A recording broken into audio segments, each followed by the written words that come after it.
Tantor Audio, a division of Recorded Books, presents The Eternal Tao Te Ching, the philosophical masterwork of Taoism and its relevance today, by Benjamin Hoff, narrated by George Newbern. Publisher's note: this audiobook includes bonus material. Please visit Tantor.com and type The Eternal Tao Te Ching into the search box. Follow the link to the books page. Then, under the Supplemental Content section, please enter the access code BREATH and then click the Unlock button to access the bonus material. The code should be entered in all lowercase letters. All figures and tables referenced in this audiobook can be found in the bonus material.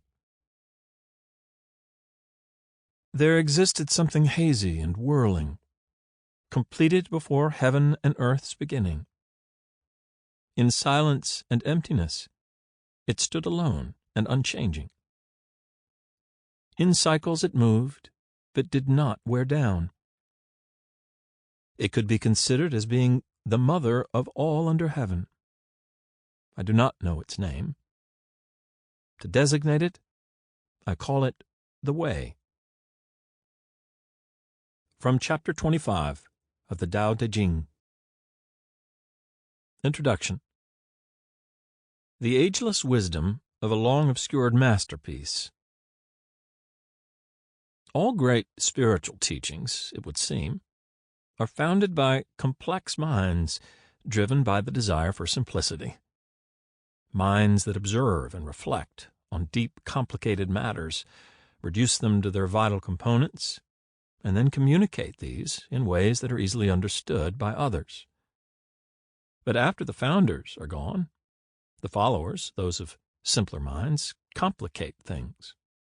The author of the Tao Te Ching streamlined the folk religion of China down to its foundation, eliminating its gods and goddesses, and rebuilt it as a man-in-nature philosophy, incorporating his advanced spiritual, philosophical, social, and political ideas. He wrote it down in the simplest terms, apparently without signing his name to his work, a fitting signature to a philosophy of non-egotism. And then his readers complicated what he'd created. They altered his writing according to their own ideas, egos, and misunderstandings. They used his expressions to justify beliefs, attitudes, and behaviors quite different from those he'd advocated. They interpreted his philosophy according to those of later writers. They obscured his meanings with convoluted, twisting and turning commentaries and arguments. And yet, visible here and there through all of that, like sunlight and fog, concealed in that passage but revealed in this one, the long hidden meanings and simplicity have remained. They are what I set out to retrieve. Ever since its creation, the Tao Te Ching has stood alone among the world's writings. There was nothing like it before it appeared. There is nothing like it even now. Unlike a good deal of Chinese writing, old and new, it makes no reference to specific individuals or events, whether of the then past or the then present. It is not historical, not classical. Its world is the world of now. Despite having been written about 2,400 years ago, it has not grown dated. One can get an idea of how extraordinarily modern it must have seemed to the Chinese of the far distant past by reading the by now antiquated writings of the Confucianists. It is modern still because it is timeless. The problems and conflicts it mentions are those that exist today. The solutions it presents are solutions that can be applied today. It is as creative and unique in its view of the world as its author is creative and unique in his use of language. In the two following introductory sections, the chapter translations, and my notes on the chapters, I hope that I have managed to make understandable passages that have for years puzzled readers, myself included. As for my modifications to the standard Wang Bi text and my occasional selections from other historic editions of the Tao Te Ching, I've done my best to understand the author's statements and intent, avoid distorting or detracting from them, and make clarity my goal. I once was employed by a master restorer of valuable but damaged antique objects. In writing this book, this literary and philosophical restoration project, I followed the principles he worked by. Thoroughly research the history of the object, remove all misguided, historically incorrect alterations and repairs, patch and fill where necessary, match the new work to the old so seamlessly that no one will detect a difference in treatment. Honor the maker, his tools and materials, and his design. Honor the tradition that has formed around the object over the years, but only if it honors the reality, not if it violates it. The object is everything. Misconceptions about it are nothing. Good principles, I believe. I like to think of this project as a partnership between myself and someone of another time, another place, and another language. Someone with whom, despite those intimidating differences and distances, I seem to resonate. I have no illusion about which partner accomplished a great work. Sometime between 475 BCE and 300 BCE, apparently he created something the likes of which had never before existed. In so doing, he gave to the world, seemingly that of the warring states period of the Zhou dynasty, what it desperately needed. Today's warring nations world desperately needs it too, as does the besieged, endangered world of nature, including the species known as Homo sapiens. After all, as the Tao Te Ching shows, the world of nature and the world of humanity are the same world. For being an unprecedented, unequaled advocate for that world that I've loved since early childhood, and for enriching my life with his Tao Te Ching, I am grateful to the author far beyond my ability to express. Cryptic Writing, Hidden Dragon. The Chinese spiritual teaching, known as Taoism, has two ages-old traditional forms, Tao Chao, the colorful and complex native religion, and Tao Jia, the philosophical, no deified human beings, form that preceded the religion. This book is concerned with the philosophical form. Philosophical Taoism was brought into existence by a written work that eventually became known as the Tao Te Ching, the Way Virtue Classic. According to legend, this first and foremost Taoist classic was composed around 500 BCE by a former record keeper in the Royal Library at Luoyang. But as I explain later, the legendary claims don't match reality. The verses of the Tao Te Ching look and are different from other Chinese writings, old and new. At first glance, they seem very simple. Some look like children's rhymes, and many make use of rhyme intervals, rather like advertising jingles. Until the communists took control of China and did their best to destroy Taoism and Taoists, the verses of the Tao Te Ching were chanted in schools as a way to teach and learn the philosophical classic. But their simple childlike appearance is deceptive. Behind the simplicity of the statements in the Tao Te Ching lies a profound depth of thought. If philosophical Taoism were a religion, the Tao Te Ching would be its holy book. But the Way Virtue Classic covers more territory than any holy book I've encountered. It is mystical, it is practical, it is philosophical, it is spiritual, it is individual-oriented, it is society-oriented, it is political, it is ecological, it is simple, it is sophisticated, it is entertaining, it is deep. Some might call its Taoism a system, but one unlike the stiff, heavy-handed system of Confucianism. A Taoist might more accurately call it fluid systems determined by circumstances. Although there are a great many English-language translations of the Tao Te Ching in existence, in reality they are by necessity interpretations, as is this one. One reason for this is that the Chinese language is so strikingly different from the English language that for the most part a direct translation would itself need a translation, that is, an interpretation of the translation in order to be intelligible.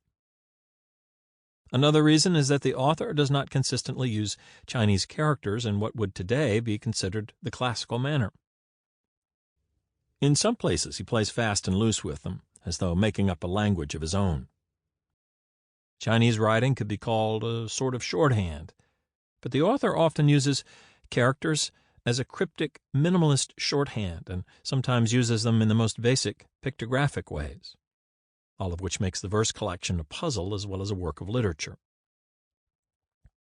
Deciphering the Way Virtue Classic is rather like finding one's way through a complex maze.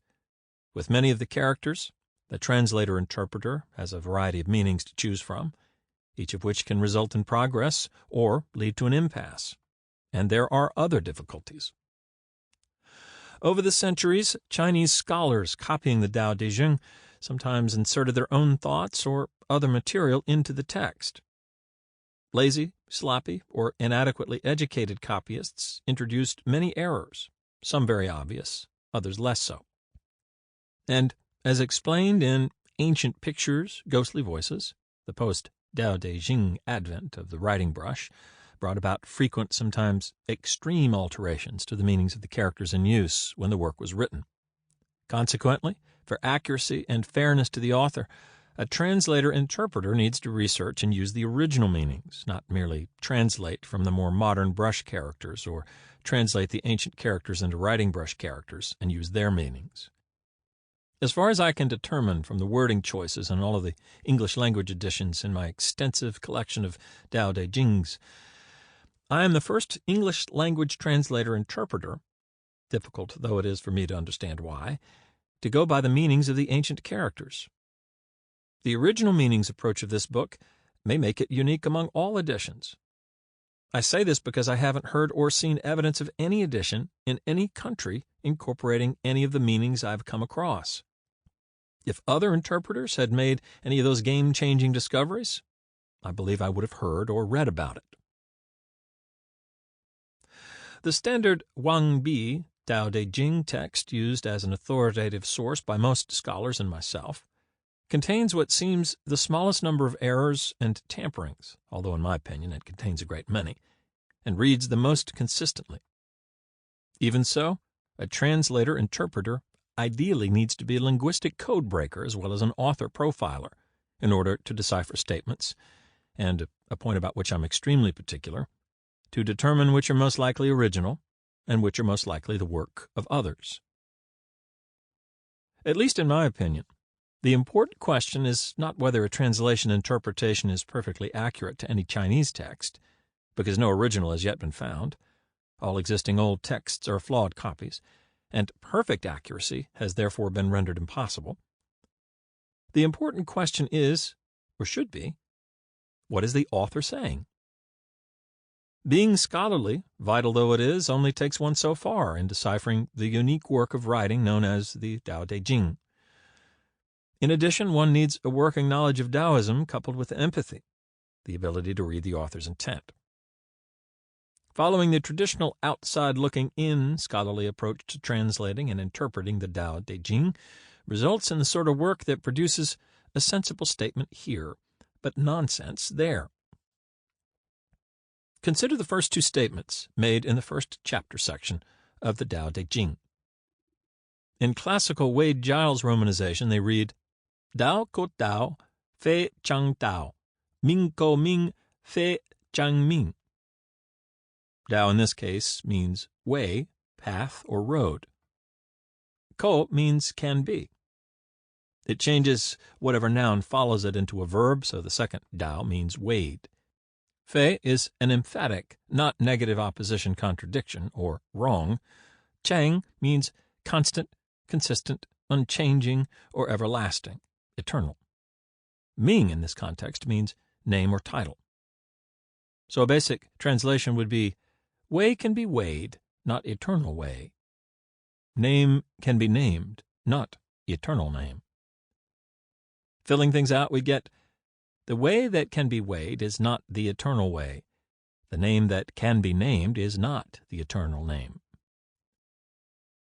The traditional English language interpretation is, the way that can be told is not the eternal way. The name that can be named is not the eternal name.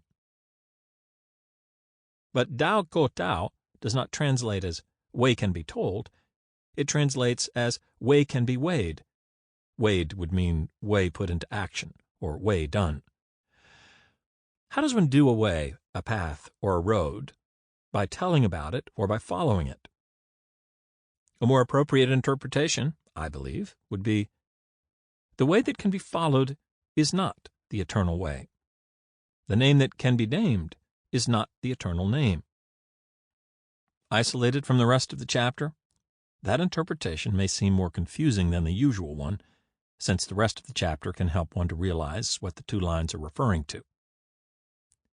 Before I give an explanation of that wording, and in so doing, explain why I believe that the usual interpretation misses the author's point, I'll say that, to me, and from what I've read and heard to many other people, the usual interpretation is confusing. After all, if the author truly believes that the way that can be told is not the eternal way, why does he then proceed to tell about it in 5,000 characters? What way is he then telling about? A false one? My explanation?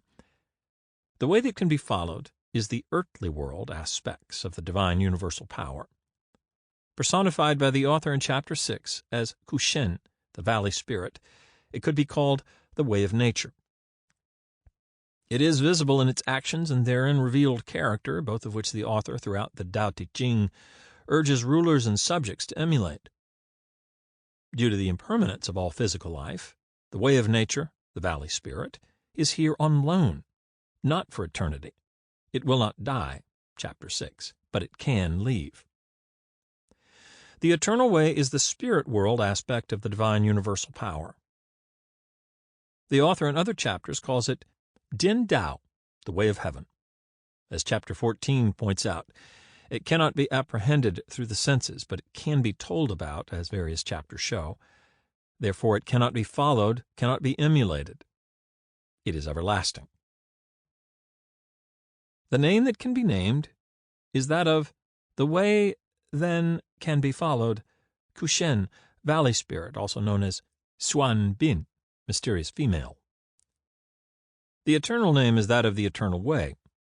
It cannot be heard by those in the physical realm any more than the eternal way can be seen, and therefore the author does not know it. Way, he indicates in Chapter 25, is a makeshift designation for that invisible, inaudible power.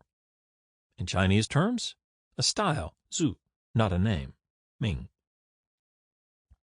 In the first chapter, the author refers to the way of heaven as both without name and the origin of heaven and earth, the creator of the spirit world and the physical world. And he refers to what I call the way of nature as both has name and the mother of the 10,000 things, as it gives birth to all of earth's beings. In various chapters he describes the latter, the valley spirit, as feminine, elusive, mysterious. Those two aspects of the one universal power are often inclusively referred to in the Tao Te Ching as Tao, the way. As indicated in Chapter 1 in my translation, both are the same energy, feminine energy as each gave birth to this or that. Unless the author specifies which aspect he's referring to, one has to know by context, or if that can't be done, by assuming that what he's saying applies to the whole energy, not to only one aspect of it. Taoism is pictorially represented by the Tai Chi, supreme ultimate symbol, the circle divided by a curved line into a dark yin half and a light yang half, both of which the way gave birth to. Yin is the power of the dark, the wet, the feminine. Yang is the power of the light, the dry, the masculine. The Tai Chi's halves seem to be chasing each other around and around, representing the Taoist theme of change.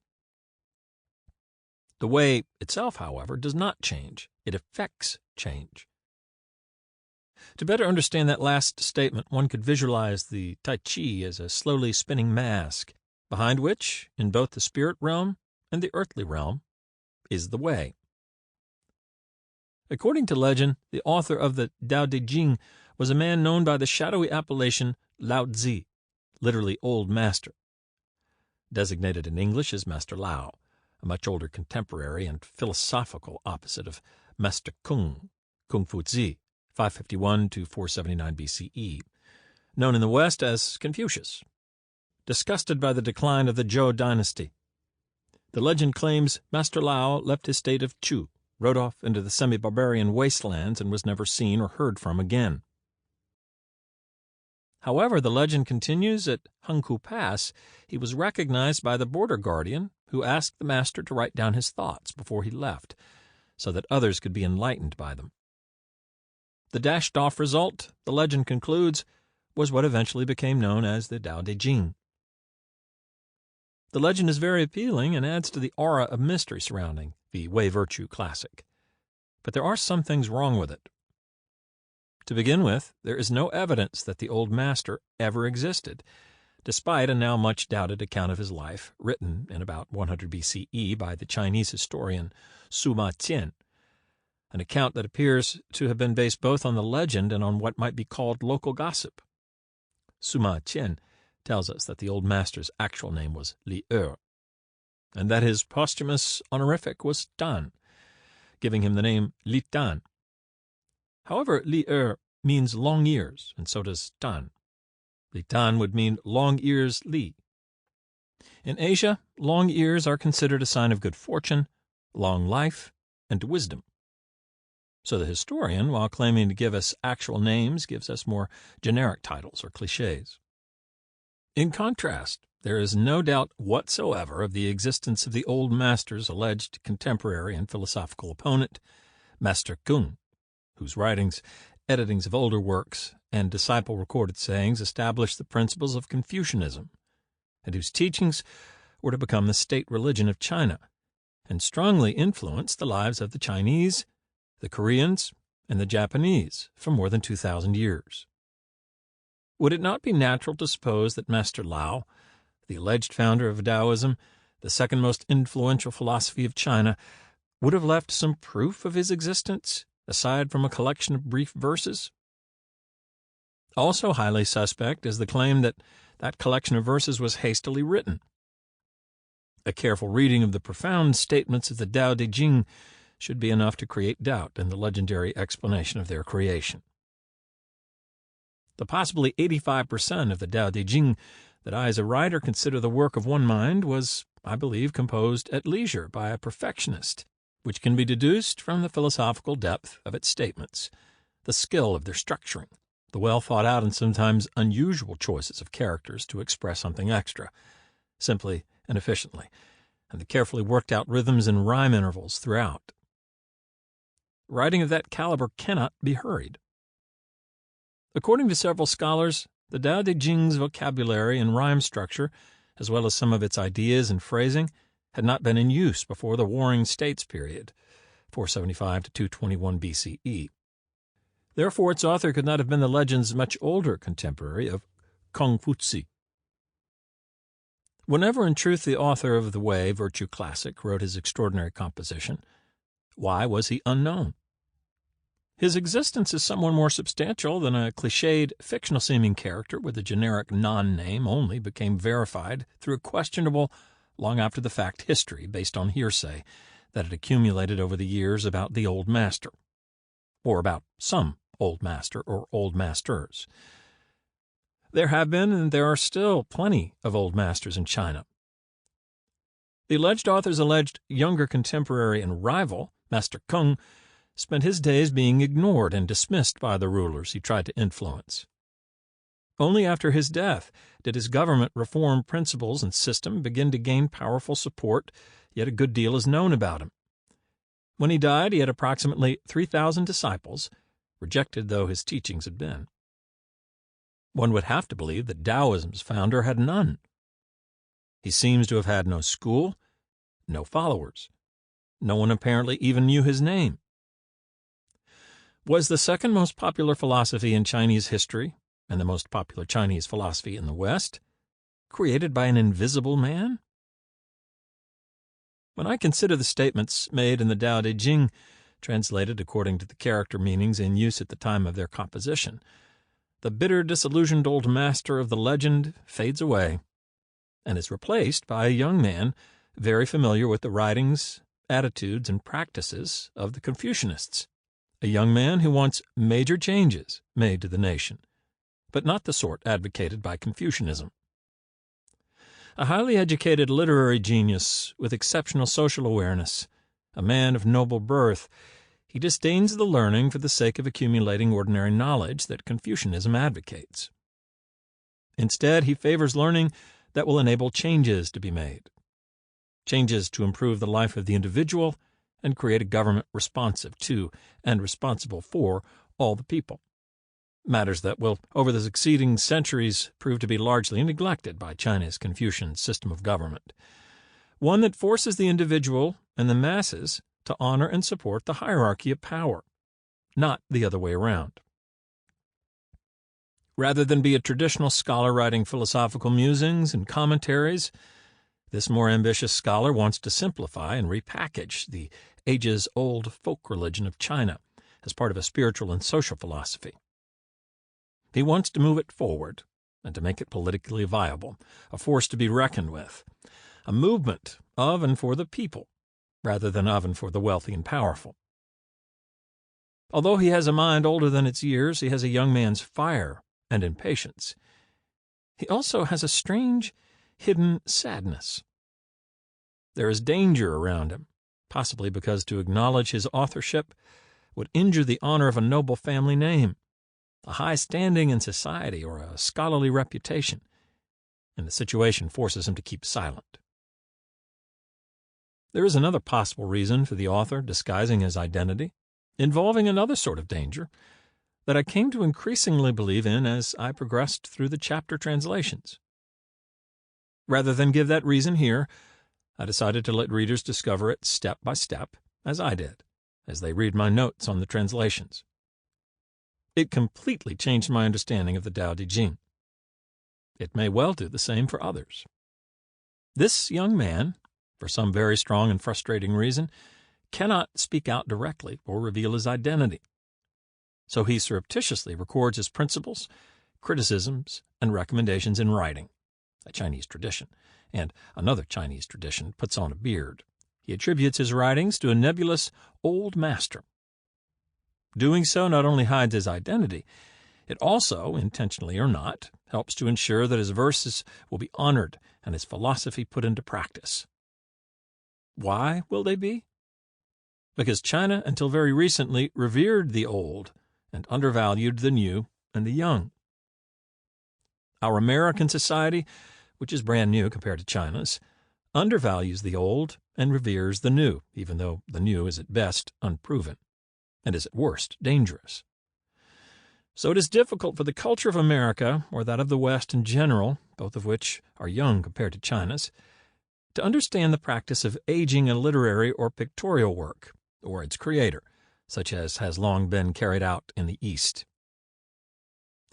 In order to better grasp the advantages of that practice in the case of the Tao Te Ching, imagine a traditional Chinese play in which a young man, a scholar who has not yet passed his examinations, disguises himself as an old man, a teacher, in order to court a beautiful young woman watched over by her suspicious, curmudgeonly father, who, if he were to see and catch the young man, would have him severely beaten. But the young man is smarter than the older one, and with a false beard, old clothing, and a stooped posture, he gets past him, to the audience's amusement. Replace the beautiful young woman in that plot with those able to read the ancient Chinese pictographic characters, which to an extent even the illiterate could do, as the characters were much clearer pictures than were later made with the writing brush, and replace the suspicious curmudgeonly father with another threat, although that suspicious curmudgeonly father may yet prove close to the truth, and you'll have the picture I by now have. What better disguising tactic could a young man carry out, a young man in perhaps a sensitive social position, than the tactic of the beard? Whoever the author of the Tao Te Ching may have been by name, he most certainly was, as an interpreter of the Way Virtue classic once wrote, a man who liked to keep himself unknown. But you can know him. Read what he reveals about himself and the world he lives in. You'll find him there. Ancient pictures, ghostly voices. To help readers understand my approach to deciphering the Tao Te Ching, I thought it best to give some background on the Chinese characters in use at the time the Way Virtue Classic was written. Sample complete. Ready to continue?